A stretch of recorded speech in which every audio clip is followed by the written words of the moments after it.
Dear students, today we continue the next article from rotational motion, angular momentum and its conservation.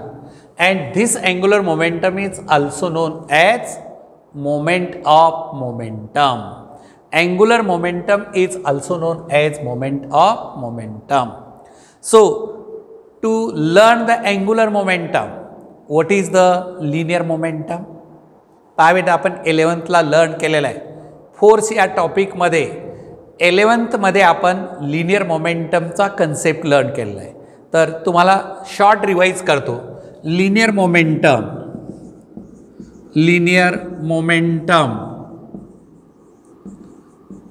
Symbol P is equal to product of mass and velocity.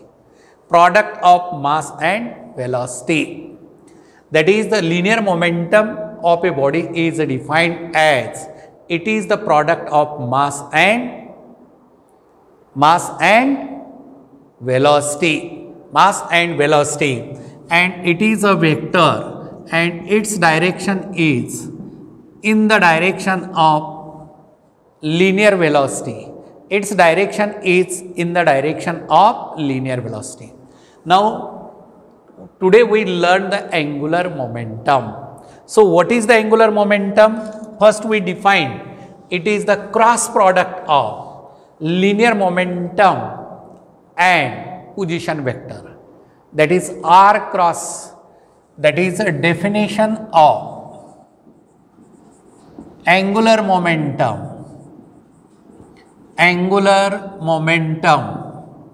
Definition of angular momentum, it is the cross product of position vector and linear momentum. It is the cross product of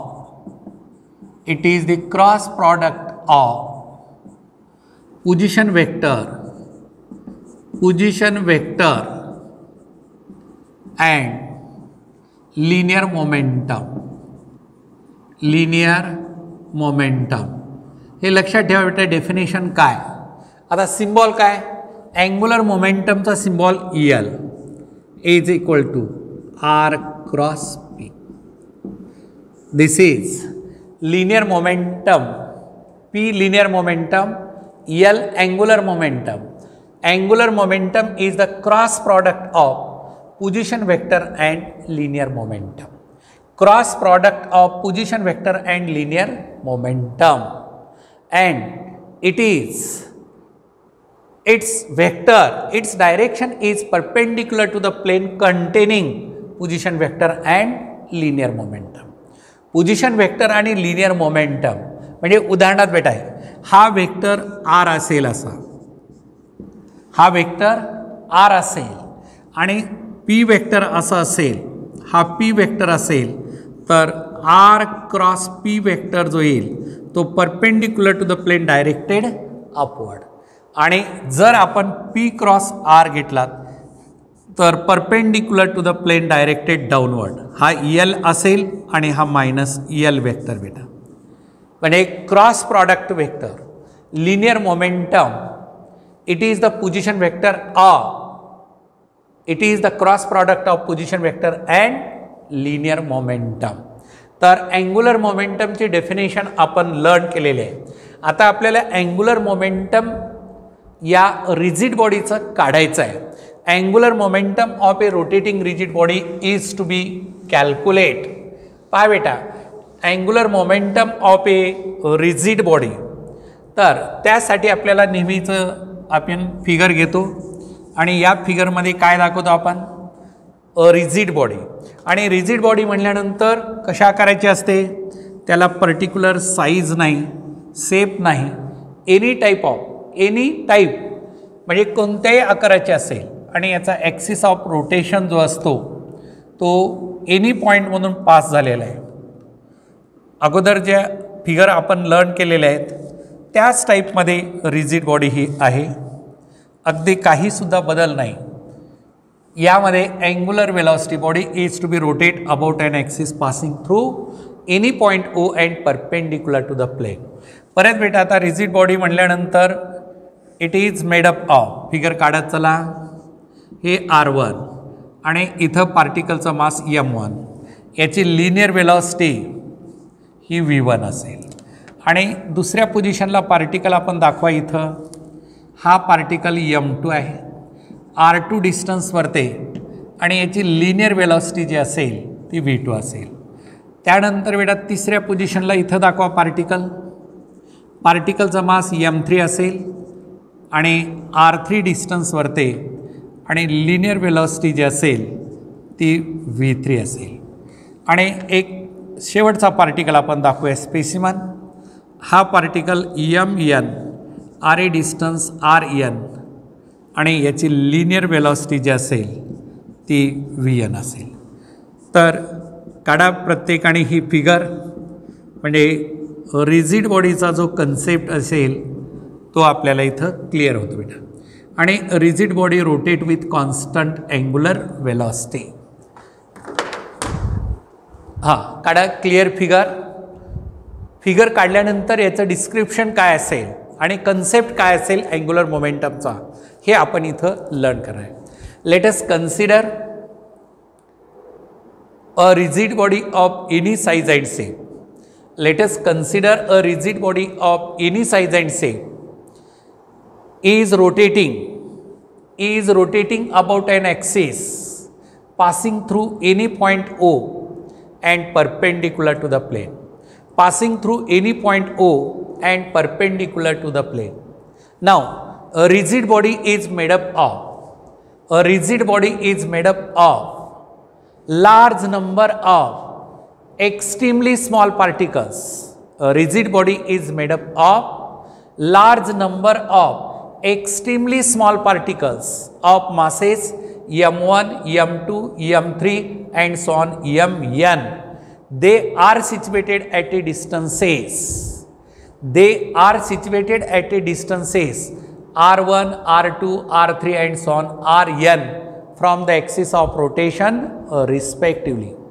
The rigid body is made up of large number of infinitely small particles of masses M1, M2, M3 and so on Mn. They are situated at a distances R1, R2, R3 and so on Rn from the axis of rotation respectively. Now, important sentence you must remember.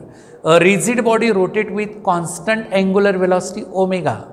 A rigid body rotate with constant angular velocity omega. All the particles have same angular velocity as that of the rotating rigid body but different linear velocity. याचा cause मी already तुम्हाला सांगितलेला आहे. प्रत्येक पार्टिकलचं बेटा distance ॲक्सिसपासून प्रत्येक particle वेगवेगळ्या पोझिशनला आहे. पहिला पार्टिकल R1, दुसरा R2, तिसरा R3, R4 and so on.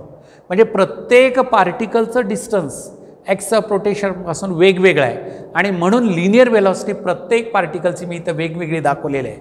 परंतु अँग्युलर वेलॉसिटी जी बॉडीची आहे तीच इंडिव्हिज्युअल पार्टिकलचे आहे. हां, आता त्यातलं आपण नेहमीसारखंच काय काढतो, प्रत्येक इंडिव्हिज्युअल पार्टिकलचं अँग्युलर मोमेंटम काढा आणि अँग्युलर मोमेंटम व्हेक्टर आहे. आणि हा कसा व्हेक्टर आहे, ॲक्सियल व्हेक्टर आहे, perpendicular to the plane upward. Anticlockwise डायरेक्शनमध्ये बॉडी रोटेट होत असेल तर अपवर्ड अलॉंग द ॲक्सिस आणि क्लॉकवाईज मोमेंटमध्ये असेल तर डाऊनवर्ड डायरेक्शनला. मग ही बॉडी आपण अँटी क्लॉकवाईज डायरेक्शनमध्ये रोटेट करत आहे. त्यासाठी पहिला पार्टिकल जो आपण घेतलेला आहे त्या पहिल्या पार्टिकलचा मास किती आहे, the first particle of mass M1, linear velocity V1 आणि पोझिशन वेक्टर R1. तर या पहिल्या पार्टिकलचा अँग्युलर मोमेंटम काय असेल बेटा सांगा मला. Angular momentum L1 for first particle is मॅग्निट्यूडमध्ये घेतो मी, that is equal to R1 into P1, that is R1. What is P1? P1 म्हणजे लिनियर मोमेंटम आणि लिनियर मोमेंटम म्हणजे आत्ता सांगितलं तुम्हाला product of mass and velocity. पहिल्या पार्टिकलचं मास M1 आणि लिनियर वेलॉसिटी V1 आणि but V1 is equal to R1 into omega already आपण लर्न केलेला आहे. आणि मग पहिल्या पार्टिकलचा M1 R1 V1च्या ठिकाणी R1 into omega and so that is equal to M1 R1 square into omega is the angular velocity of the first particle. Is the angular velocity of the first particle. या पहिल्या पार्टिकलची angular velocity जी असेल ती किती M1 R1 square into omega. आता बेटा दुसऱ्या पार्टिकलची angular velocity काय असेल रे? For the second particle what is the angular velocity सांगा बरं. And that is equal to here M2 R2 square omega. Omega 1 omega 2 येत नाही कारण ओमेगा कॉन्स्टंट आहे. त्यानंतर थर्ड पार्टिकलची angular velocity M3 R3 square into omega. पहिल्या पार्टिकलची अँग्युलर वेलॉसिटी काढली आपण, दुसऱ्या पार्टिकलची अँग्युलर वेलॉसिटी काढली, तिसऱ्या पार्टिकलची अँग्युलर वेलॉसिटी काढली आणि चौथ्या आणि शेवटच्या पार्टिकलची and so on that is Ln is equal to Mn Rn square into omega. Last पार्टिकलचे आता इंडिव्हिज्युअल पार्टिकलची कायनेटिक एनर्जी अँग्युलर मोमेंटमची बेरीज केलात तर total angular momentum of a rotating rigid body, total angular momentum of a rotating rigid body is equal to vector sum of the angular momentum of all individual particles. आता L काय घेतलं बेटा मी? What is L? Angular momentum of a rotating rigid body. ही जी entire body तुम्हाला इथं दिसते या बॉडीचा अँग्युलर मोमेंटम L. L1 काय? पहिल्या पार्टिकलचा अँग्युलर मोमेंटम. L2 काय? दुसऱ्या पार्टिकलचा अँग्युलर मोमेंटम, तिसऱ्या पार्टिकलचा अँग्युलर मोमेंटम, चौथ्या पार्टिकलचा आणि शेवटच्या nth पार्टिकलचा अँग्युलर मोमेंटम. तर total angular momentum of a rotating rigid body is equal to sum of the angular momentum of individual particles. L1 plus L2 plus L3 plus L4 and so on plus Ln plus L into N, and that is equal to here. What is here? M1 R1 square omega plus M2 R2 square omega plus M3 R3 square omega plus and so on plus Mn Rn omega square. Mn Rn square into omega. प्रत्येक आता या टर्ममध्ये इथून काय बेटा common omega, इथून omega, या ठिकाणी ओमेगा आणि इथून सुद्धा ओमेगा कॉमन काढलं तर काय असेल? M1 R1 square plus M2 R2 square plus M3 R3 square plus and so on plus Mn Rn square into omega into omega. प्रत्येक टर्ममध्ये ओमेगा कॉमन असल्यामुळे ओमेगा कॉमन काढला बेटा. आता याला आपण काय म्हणतो? मॅथमॅटिकल फॉर्मॅटमध्ये समेशनच्या फॉर्मॅटमध्ये लिहिलात I is equal to 1 to n mi ri square into omega into omega. आलं लक्षामध्ये? आता बेटा ही काय रे? प्रत्येक टर्मची बेरीज केली आपण आणि ही ब्रॅकेटमधली क्वांटिटी काय आठवत असेल सांगावर काय? What is that? Summation of I is equal to 1 to n mi ri square into omega. आणि बेटा याला आपण काय म्हणतो? आलं लक्षात? I into omega. L is equal to I into omega. हे ब्रॅकेटमधली क्वांटिटी काय? Sum of the product of masses of each particle and square of the distances is nothing but moment of inertia of a rotating rigid body. Moment of inertia of a rotating rigid body about the given axis of rotation is equal to L is equal to I into omega. For a given axis of rotation, for a given axis of rotation, what is the constant? I about the given axis of rotation. He body rotate होत आहे तर त्यासाठी for a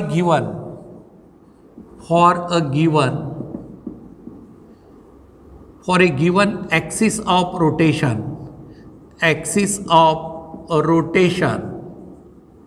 I is constant and therefore EL directly proportional to omega. Angular momentum is directly proportional to angular velocity. जेवढी angular velocity वाढत जाईल तेवढी काय होईल बेटा, जेवढी अँग्युलर वेलॉसिटी वाढत जाईल तेवढा moment of inertia angular momentum वाढत जातो. अँड सो देअरफॉर हिअर आता यामध्ये पटकन असं इथे जर ग्राफ काढला तुम्ही यल मध्ये आणि ओमेगामध्ये, तर हा graph straight line passing through origin. If we plot a graph of angular momentum along y-axis and angular velocity along x-axis, nature of graph is straight line passing through origin.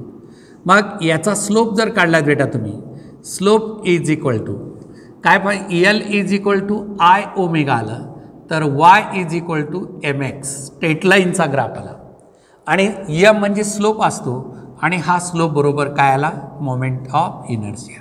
म्हणजेच काय आला इथं, difference in Y coordinate म्हणजे L upon omega, that is L upon omega is nothing but slope and that is I moment of inertia.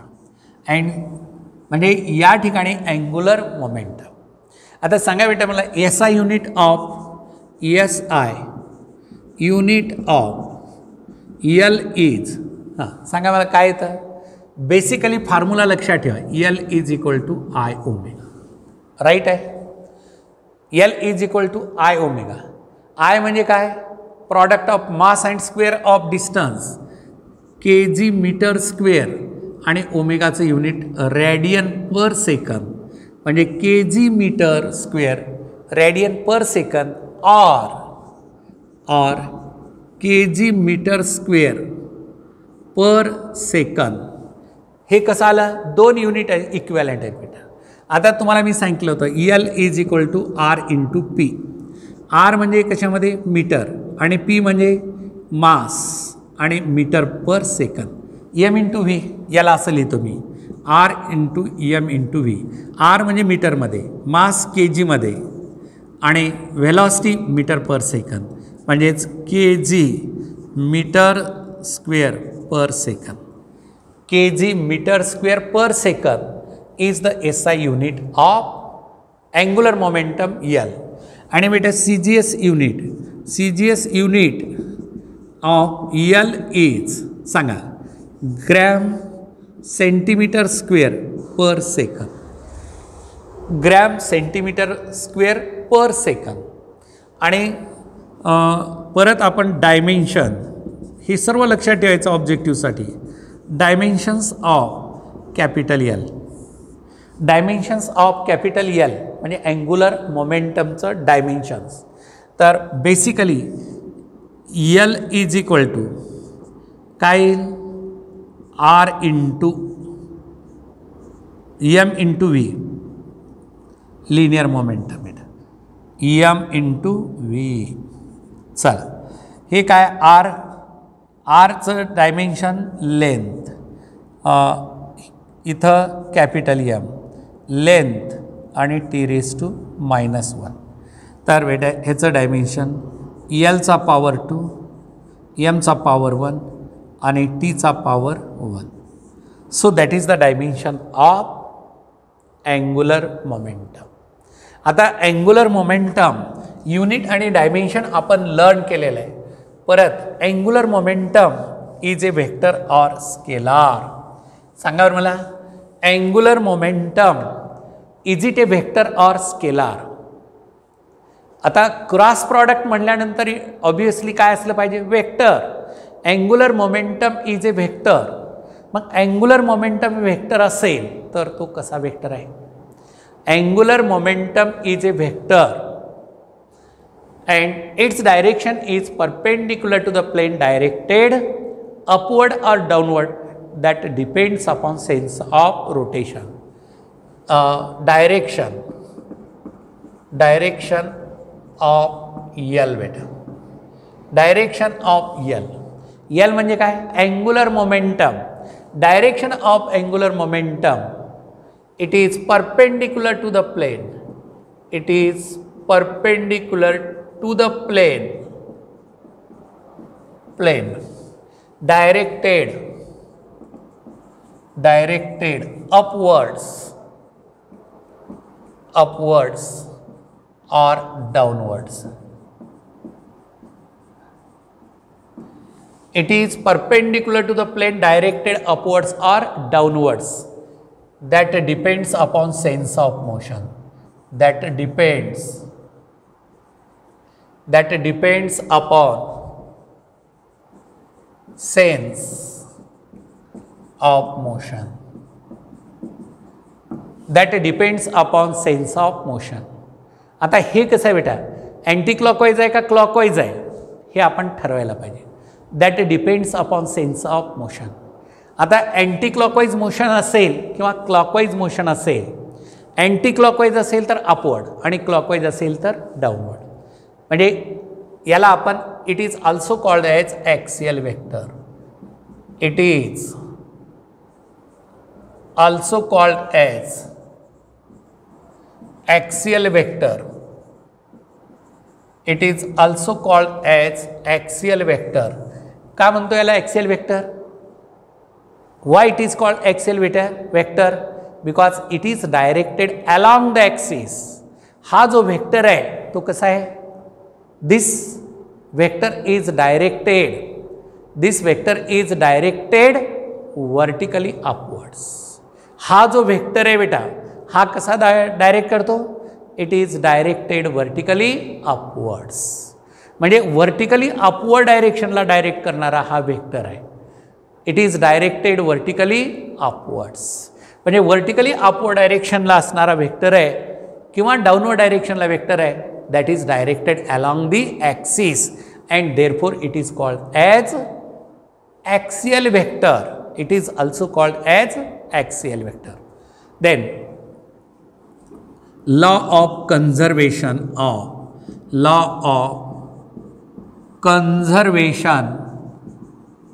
of angular momentum. Law of conservation of angular momentum. Application conservation of angular momentum. What is the conservation of linear momentum? सांगा बेटा काय असेल? What is the conservation? Conservationचा अर्थ काय? Constant. Conservation of linear momentum means linear momentum of the body remains constant. When the linear momentum is conserved, when no external force acts on a colliding bodies. तुम्हाला त्याच force टॉपिकमध्ये conservation of linear momentum हे article मी शिकवलं होतं. आठवा तुम्हाला, नसेल तर तुमच्याकडे व्हिडिओ दिलेले आहेत. फोर्स टॉपिकचा व्हिडिओ काढा आणि त्यामध्ये कन्झर्वेशन ऑफ लिनियर मोमेंटम तुम्हाला जे शिकवलेलं आहे ते आठवा. म्हणजे प्रत्येक गोष्ट आता रेफरन्स येऊ शकते 11th मध्ये लर्न केलेली बेटा. आता conservation of angular momentum. Angular momentum constant केव्हा असेल? कन्झर्वेशनचा अर्थ काय सांगितला मी? कॉन्स्टंट. अँग्युलर मोमेंटम कन्झर्व केव्हा होईल? If no external torque. तिथं आपण लिनियरमध्ये फोर्स म्हणलं होतं. लिनियर मोशन आणि रोटेशनल मोशनमध्ये फरक. लिनियर मोशनमध्ये काय? फोर्समुळे लिनियर मोशन होते, पण रोटेशनल मोशनमध्ये टॉर्क ॲक्ट होत on a body. Torque produces rotational motion आणि फोर्स प्रोड्यूस लिनियर मोशन आहे बेटा. मग कन्झर्वेशन ऑफ अँग्युलर मोमेंटममध्ये आपल्याला म्हणता येतं no external torque acts on a rotating rigid body.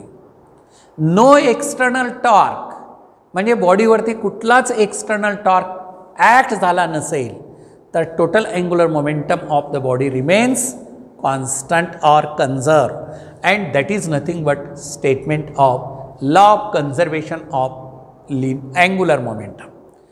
What is? If no external torque, if no important word आहे बेटा. If no external torque acts on a rotating a rigid body, if no external torque acts on a rotating rigid body, if no external torque acts on a rotating rigid body, then total angular momentum of the body, total angular momentum of the body remains constant or conserved. If no external torque acts on a rotating rigid body, then total angular momentum of the body remains constant or conserved. Total angular momentum of the body remains constant or conserved. That is the conservation of angular momentum. आता conservation of angular momentum मध्ये पहा बेटा, आता basically याच्यावरती काही numerical आहेत, याचा formula काय आहे तो पहा. No torque, what is the formula for the torque? मी तुम्हाला याच्या अगोदरच्या क्लासमध्ये शिकवलेलं आहे. What is the torque on a rotating body? So that is we know that torque on a rotating a rigid body is torque on a rotating rigid body is torque is equal to I into alpha.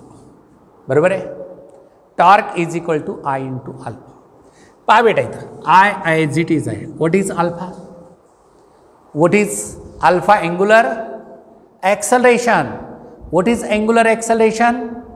A rate of change of angular velocity. Definition of angular acceleration is equal to rate of change of angular velocity.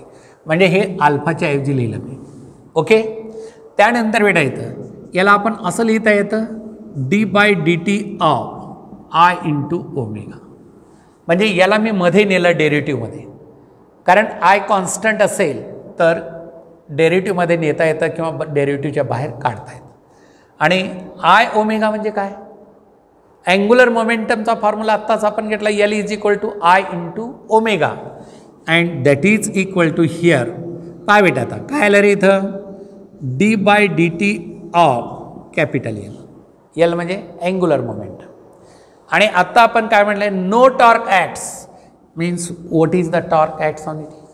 No torque act on a rotating rigid body. म्हणजे कोणत्याही rigid बॉडीवरती torque act होत नसेल तर म्हणजे d/dt of L. लक्षात येतं? d/dt म्हणजे rate of change. याला आपण काय म्हणतो? रेट ऑफ चेंजला आपण डेरिव्हेटिव्ह असं म्हणतो बेटा. Derivative of a physical quantity म्हणजे dL/dt इज इक्वल टू 0 असेल तर L is equal to constant. L is equal to constant. लक्षात आलं का? एखाद्या फिजिकल क्वांटिटीचा डेरिव्हेटिव्ह 0 होत असेल, एखाद्या फिजिकल क्वांटिटीचा डेरिव्हेटिव्ह 0 होत असेल तर ती फिजिकल क्वांटिटी कशी असते? कॉन्स्टंट. मग आता काय प्रूव्ह केलं? L is equal to constant. L is equal to constant means what? Angular momentum of a rotating rigid body is constant. Angular momentum of a rotating rigid body is constant. When it is constant? If no external torque acts on it. No external torque acts on it. म्हणून इथं जे लक्षात ठेवा बेटा, हा एक formula अत्यंत महत्त्वाचा आहे बरं का. Torque is equal to dL/dt. याच्यावरती काही न्यूमरिकल आहेत पुढे. आता नो टॉर्क ॲक्ट आहे म्हणून इथं टॉर्कची किंमत 0 ठेवली मी या कंडिशननुसार. या कंडिशननुसार नो टॉर्क ॲक्ट आहे म्हणून 0. dL/dt is equal to 0 means L is equal to constant. आता L is equal to constant. Conservation of angular momentum. आता कन्झर्वेशन ऑफ अँग्युलर मोमेंटममध्ये काय पाहतो पहा? आपल्याला डे टू डे लाईफमध्ये याचे काही एक्झाम्पल्स आहेत बेटा, आणि हे एक्झाम्पल्स अत्यंत इम्पॉर्टंट आहेत. आता मी तुम्हाला एक सिंपल एक्झाम्पल देतो. Example of conservation of angular momentum. Example of conservation of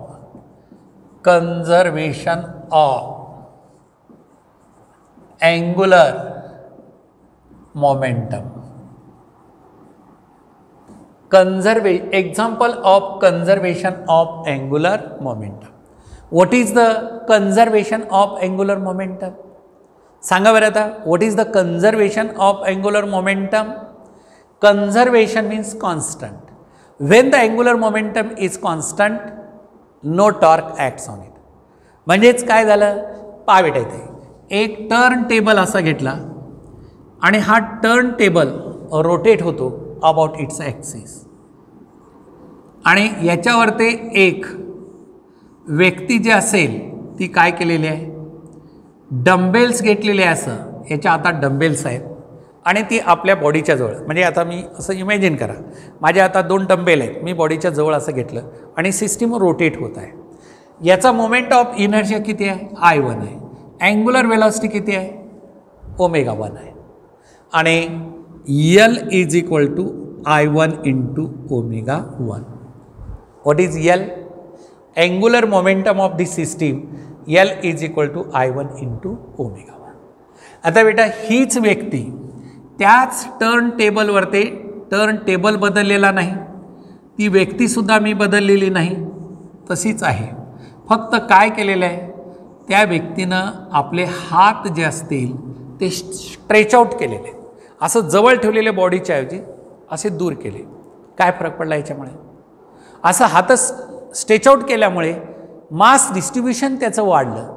mass distribution म्हणजे जवळ असलेले मास दूर झालं, म्हणजे ॲक्सिसपासून लांब अंतरावर ते मास डिस्ट्रीब्यूट झालं, म्हणजे मोमेंट ऑफ इनर्शिया काय झाला, वाढला.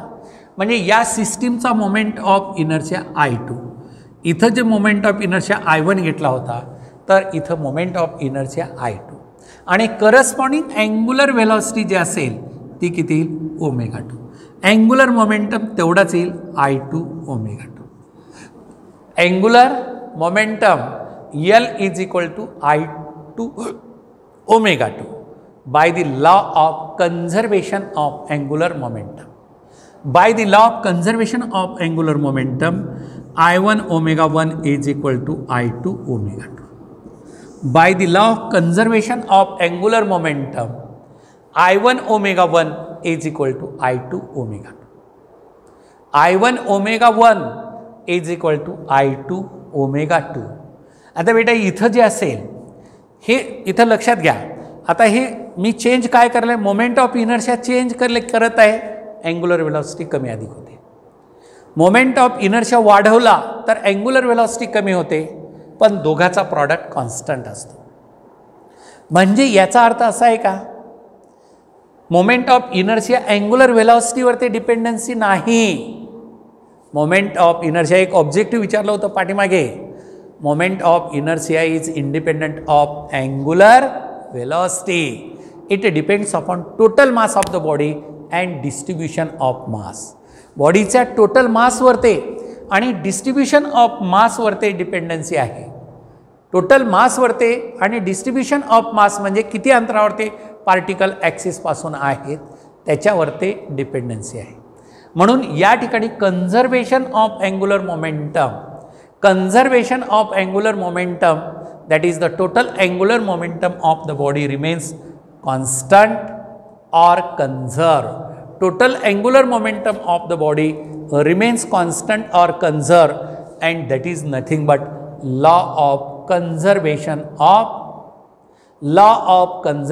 of angular momentum, and that is L1 is equal to L2, I1 ω1 is equal to I2 ω2. Total angular momentum of the body remains constant or conserved. म्हणजे त्या बॉडीचं टोटल अँग्युलर मोमेंटम जे असतं ते नेहमीसाठी कसं असतं बेटा, कॉन्स्टंट असतं, remains conserve or constant. And this is the example of law of conservation of angular momentum. आता या आर्टिकलमध्ये आपण काय काय लर्न केलं? What is the concept of angular momentum, product of position vector and linear momentum, किंवा बेटा दुसरी डेफिनेशन याची L is equal to I into omega. L vector आहे, ओमेगा वेक्टर आहे. It is the product of moment of inertia and angular velocity. Angular momentum of a rotating rigid body, angular momentum of a rotating rigid body about the given axis of rotation is defined as product of moment of inertia and angular velocity. Product of moment of inertia and angular velocity. And angular momentum is a vector. Its direction is in the direction of angular velocity. Angular velocity is a axial vector. Axial vector along the axis, and so that angular momentum is also axial vector. It is also the axial vector. It is the cross product of position vector and cross product of position vector and linear momentum. आणि दुसरी definition, it is the product of moment of inertia and angular velocity. या दोन्हीही equivalent definition आहेत. कोणतीही definition तुम्ही लक्षात ठेवा यात. आणि मग SI युनिट असेल, डायमेन्शन असेल आणि वेक्टर क्वांटिटी असेल, हे सर्व अँग्युलर मोमेंटम आणि कन्झर्वेशन ऑफ अँग्युलर मोमेंटम हे जे आर्टिकल होतं आपलं, हे आर्टिकल आपण इथं कंप्लीट केलं आहे बेटा. आता नेक्स्ट पिरियडला याचे काही ॲप्लिकेशन, न्यूमरिकल प्रॉब्लेम सॉल्व करण्यासाठी याचे काही ॲप्लिकेशन्स आहेत, ते ॲप्लिकेशन आपण नेक्स्ट पिरियडला लर्न करणार आहे.